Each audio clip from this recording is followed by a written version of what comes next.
This is Laren with the Grounds Academy. Today I'm going to build essentially the same character using two different methods of build.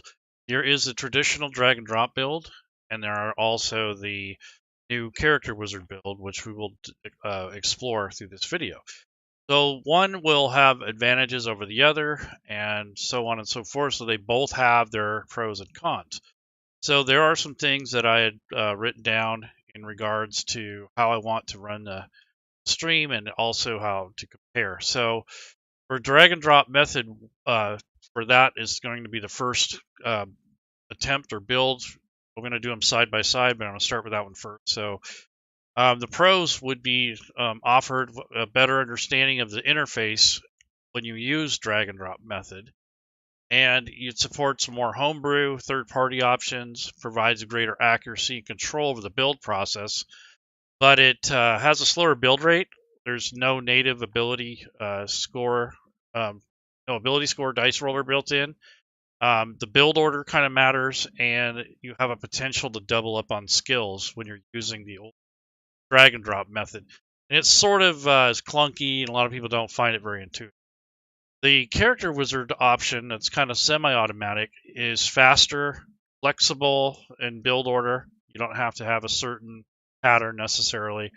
It has a built-in ability score generator. The streamlined interface is a lot like some of the other character builders out there, the apps. It may not look like them, but it was modeled around those and how they work. You're less likely to double up on skills.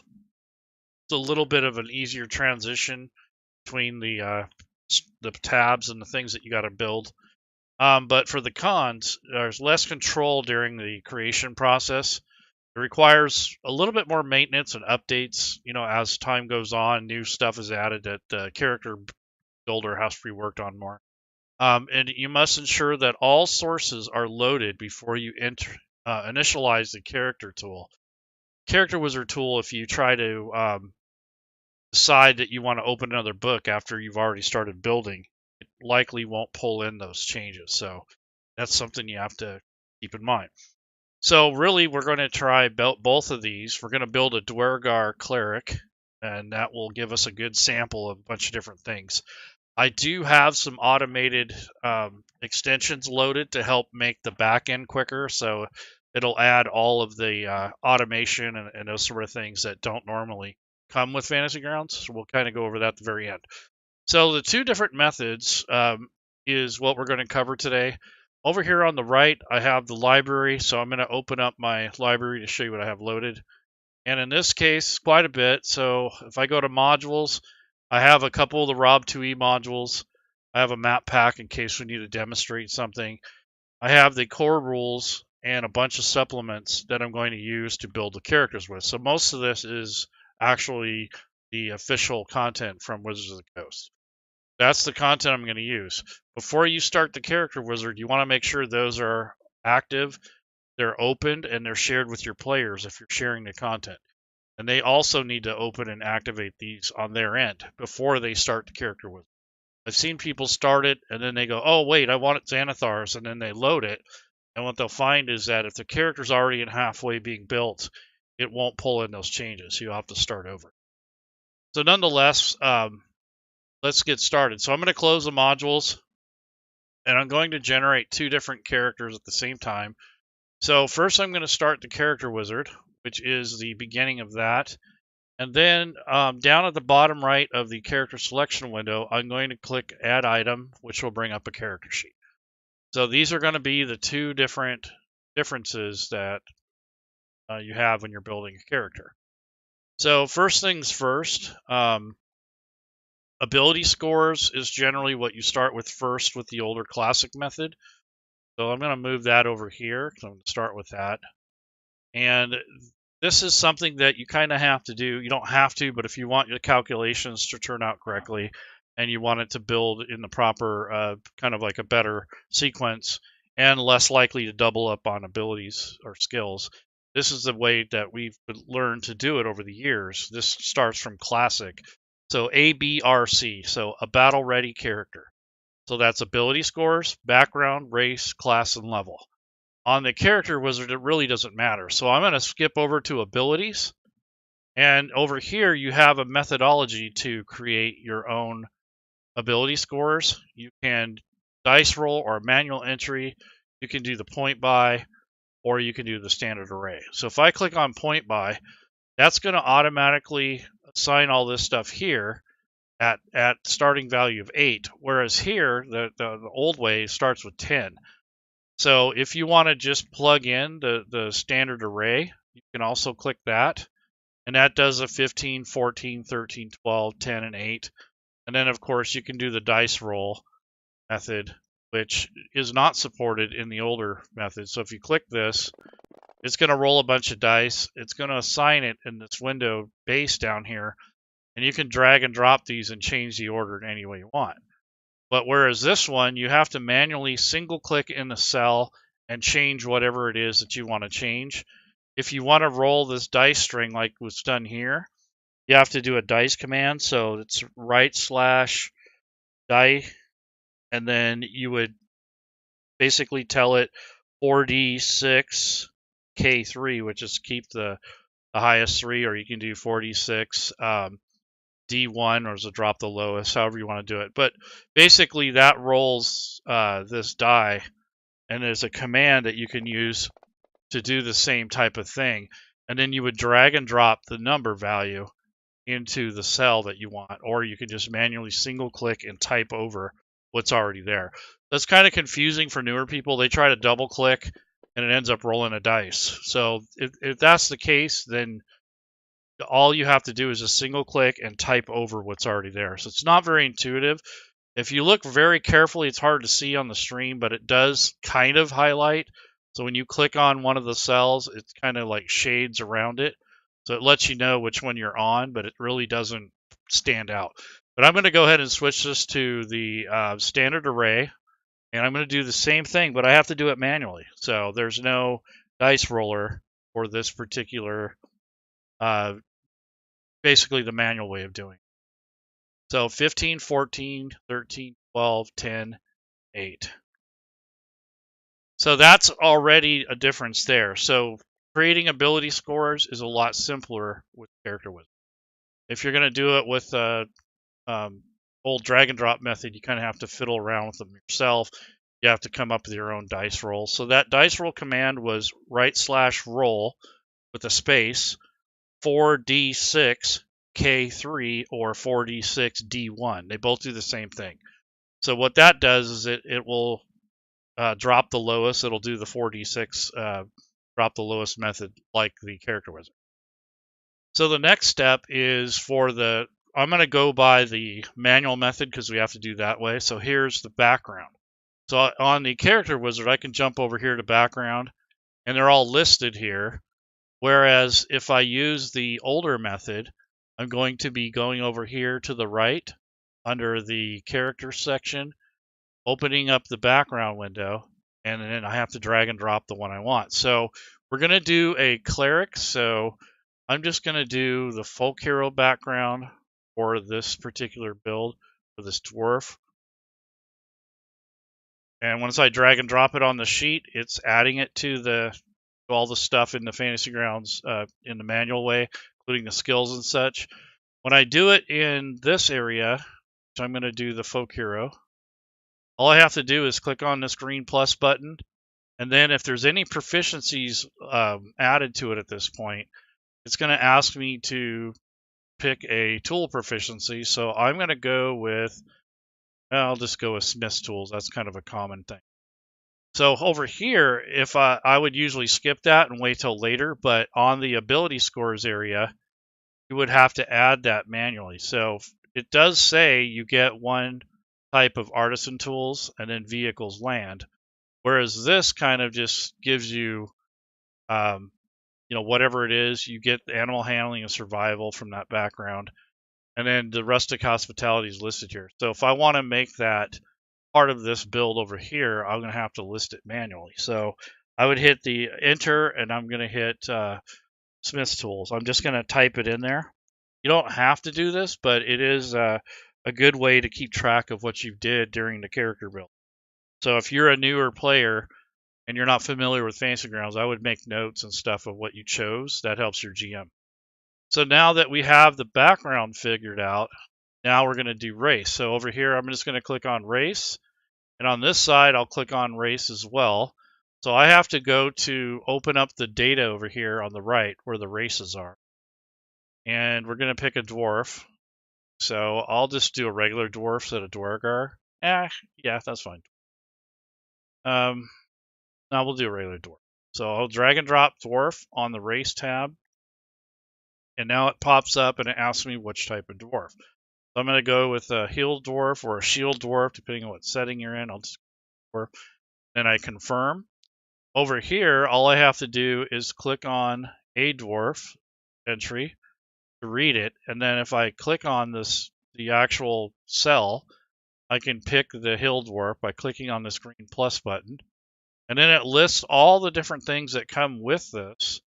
And when I actually drop this down, I get to select another tool proficiency. So I'm going to go with Mason's tools. Whereas here, I would have to go in and look at what the dwarves get, and I get tool proficiency.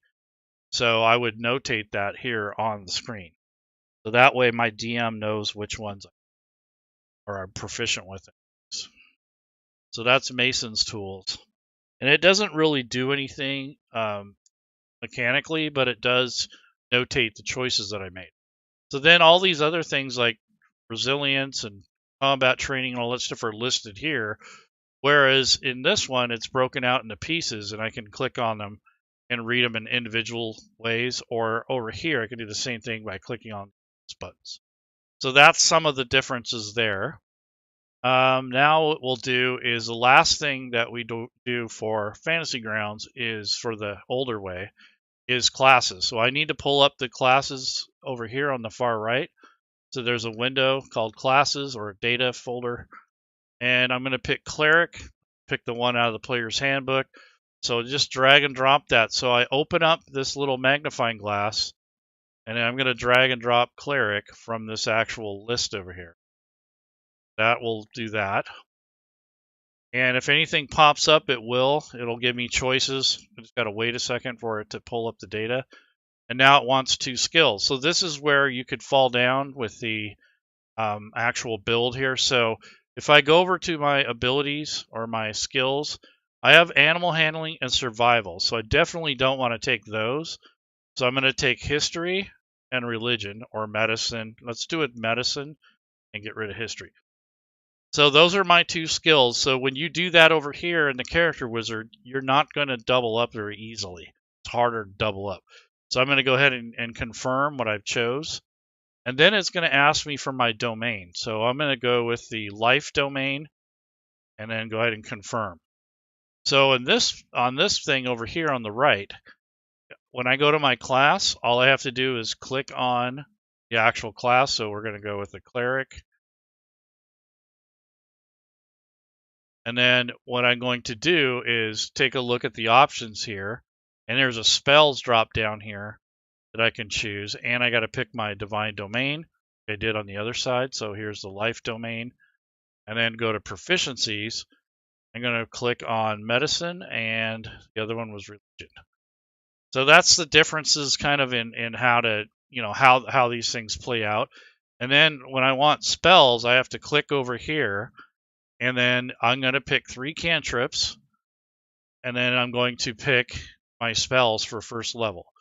So if I go through these and poke through these, I want to pick something that's useful to me. So I think I'm going to go with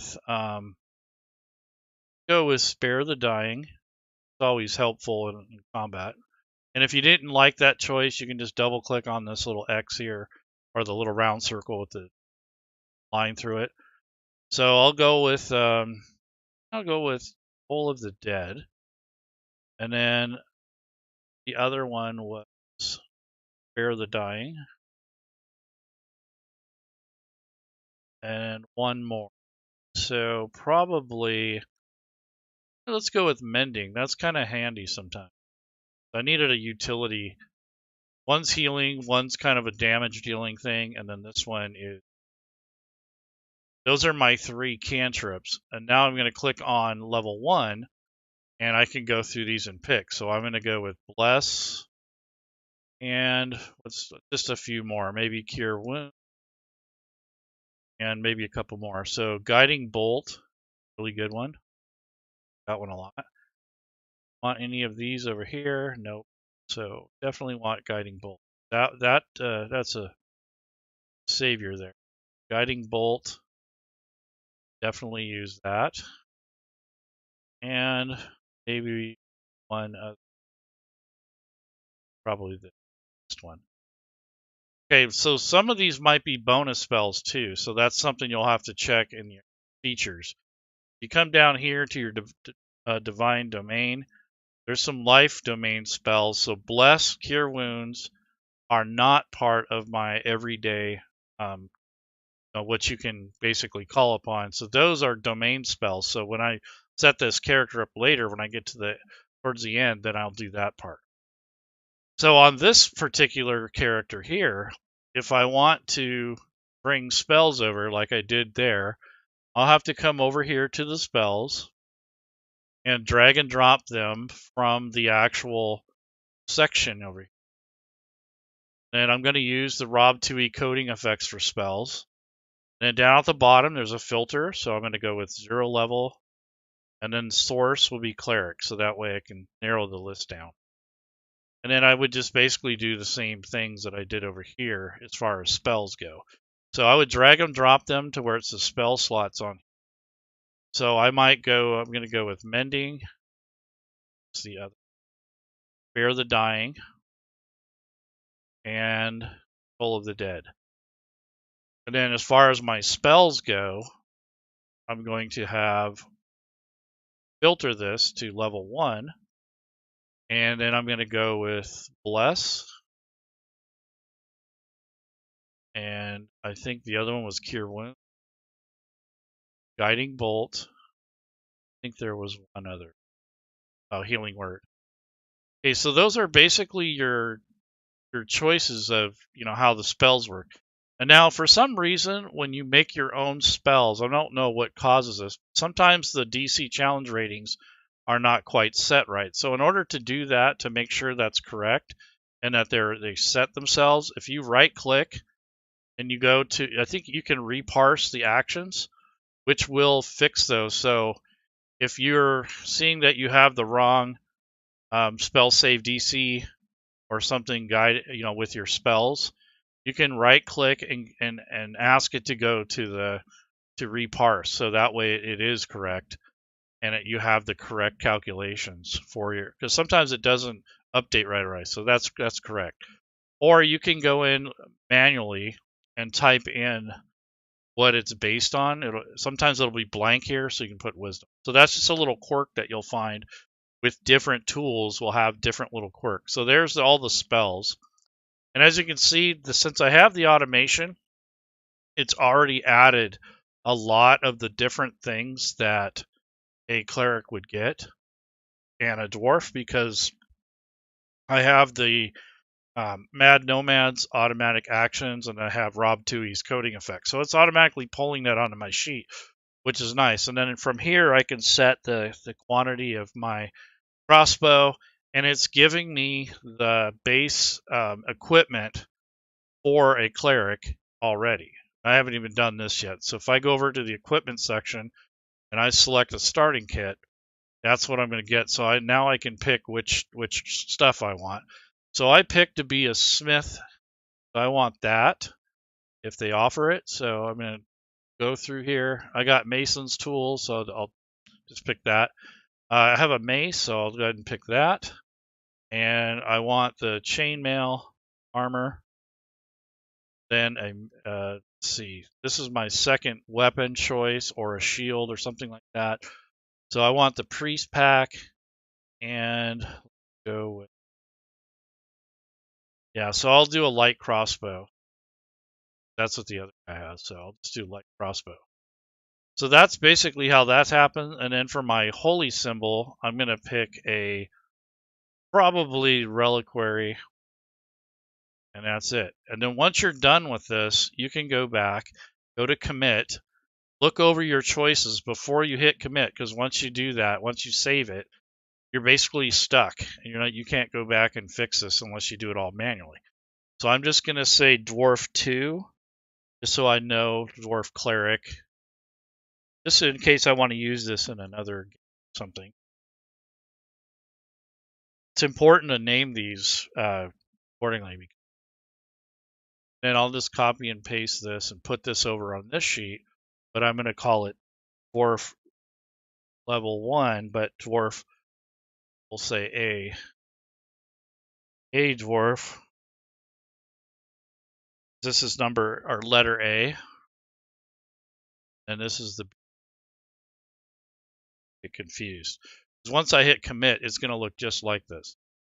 So I'm going to hit save. I'm happy with the choices I've made. Now, character creation is not fully over, but for the majority of it, it is. So I'm going to hit save. And once I do that, it's going to print out a sheet or write the sheet from memory onto the actual record, XML record. So once I hit that commit, it's going to basically give me the same thing I have now. So that's a difference really between the two different ways that you would build characters with Fantasy Grounds. So I'm going to go to the Actions tab and see what the difference is here. So it looks pretty close, but there are some differences. So, for instance, the Character Wizard might add some things that may or may not. So this FGU added are the things that the Character Wizard added. And this FGU added is the manual tool that in the extension that I use. So they're both kind of similar there. So I can actually get rid of those because they're actually repeats of some of the stuff I already have. So I want to double check. So Stone Cunning, Dwarven Resilience, Disciple of Life. This one, it basically broke that up. So I want to go ahead and get rid of these two.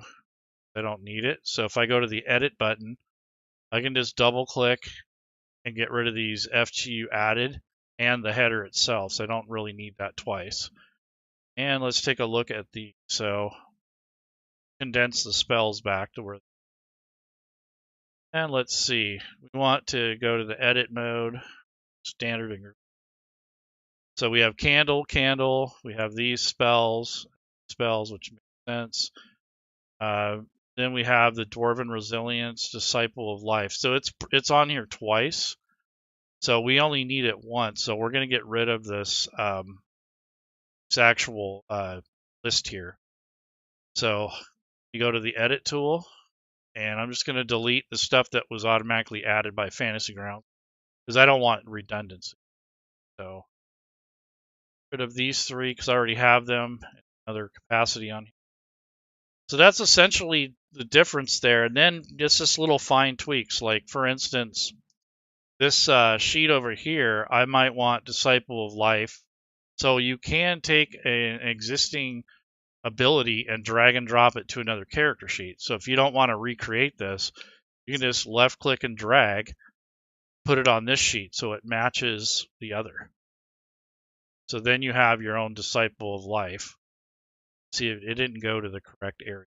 Let me fix that. So I got to make an actual section here, because otherwise it'll go into the one of the other groups. So I'll just do it here, and now I'll drag that over. So I'll call this cleric, like it does over there. And then I'm going to drag and drop Disciple of Life, that group.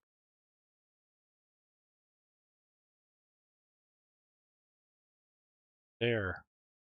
Oh, that's because it wasn't set yet. Now that it has its own group.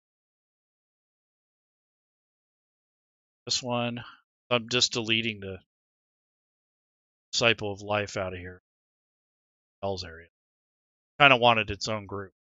So there you go. That's really what all it is. And I've noticed I don't have Turn Undead. So if I go to the spells, this is over the top of this. And then I'm going to need to change the ammo on this one. This was the character wizard. And then I noticed that I didn't have the ability to really, not without, stopping and going and buying other things, but this one added the crossbow bolts. And this one did, I think, add the crossbow bolts. No. So I need to go in, and then it doubled up on clothing, which I don't know why it did that. But you're getting a little bit of different experience between the character wizard and doing it manually. So at the end, you got kind of like these little tweaks that you'll have to do, but it's better than doing everything from rock bottom. So I'm going to go back to the spells, and instead of cleric spells, I'm going to go to the Rob 2e class features, and then get rid of this level because that's a filter. And then I'm just going to drag and drop the ability for Turn Undead into each one of these. So it's under Disciple of Life. And then I'll do the same to the other side. So Turn Undead, drag and drop it. So there's our other ability. Now you see the DC is not set right. It's set at, it parsed here, but it hasn't parsed over here yet. So if I right click and go to, let's see, how do I do this? Yeah, reparse spell actions. It will do it. It will take and it'll update. So if I click on the header and then I look at this, if I put wisdom in here, it will update it because it's a self-created section. Now it's DC 10.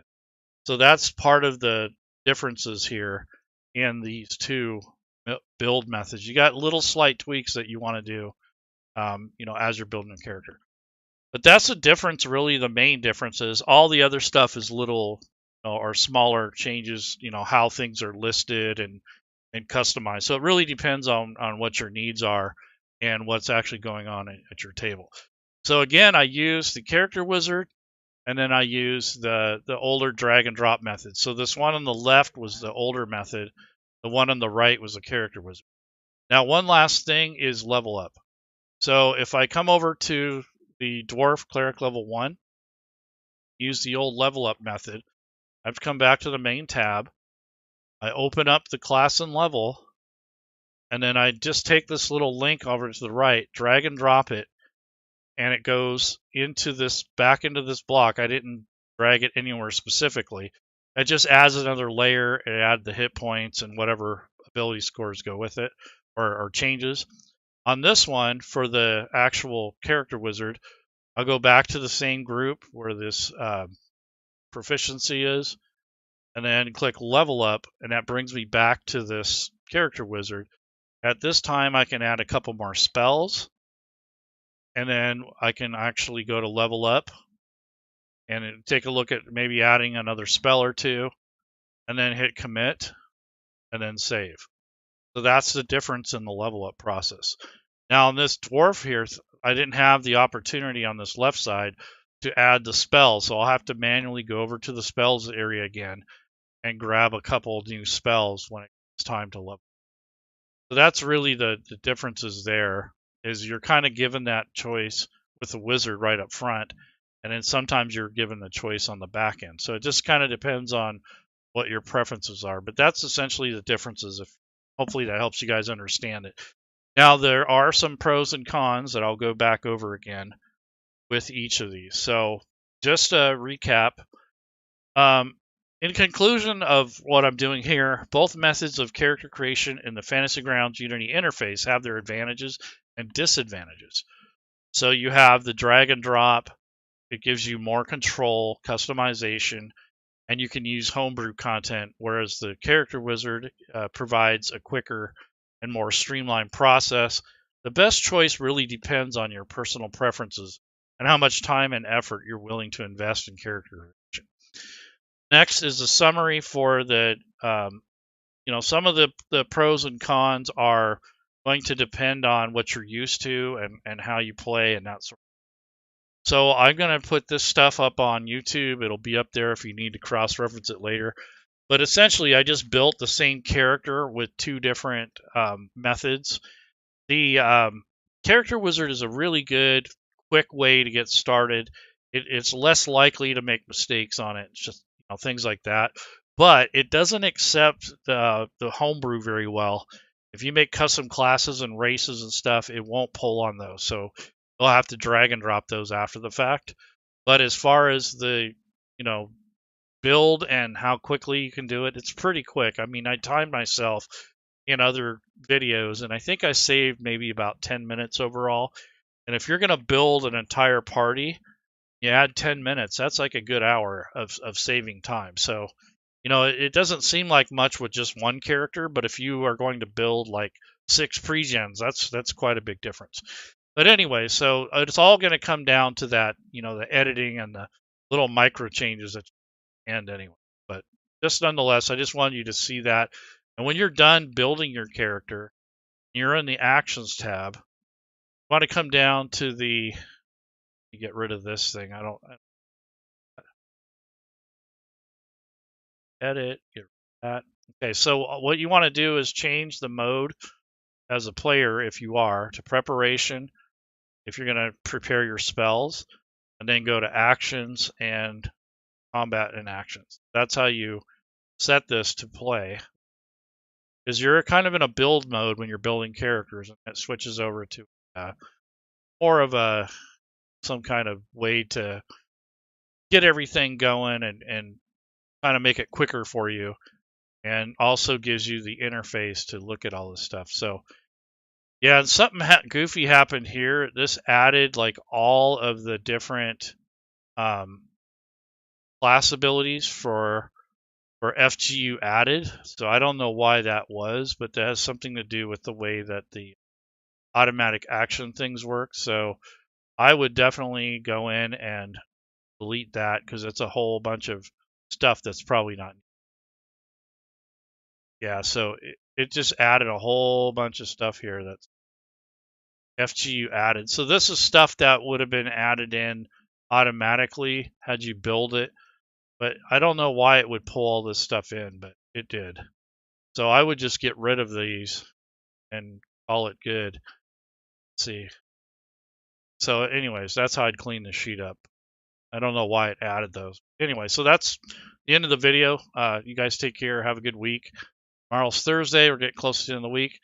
Have a good one. And if you're new to Fantasy Grounds, you've never visited the Fantasy Grounds Academy, do so. You can find us pretty easily. We're on every social media that you can think of, and we are kind of indirectly partnered with the different communities and with Smiteworks a little bit. We are not the official Smiteworks company, so just keep that in mind. We're just kind of a fan-based thing. We have a website, and videos, and all kinds of stuff. Take care, everyone. Have a good week.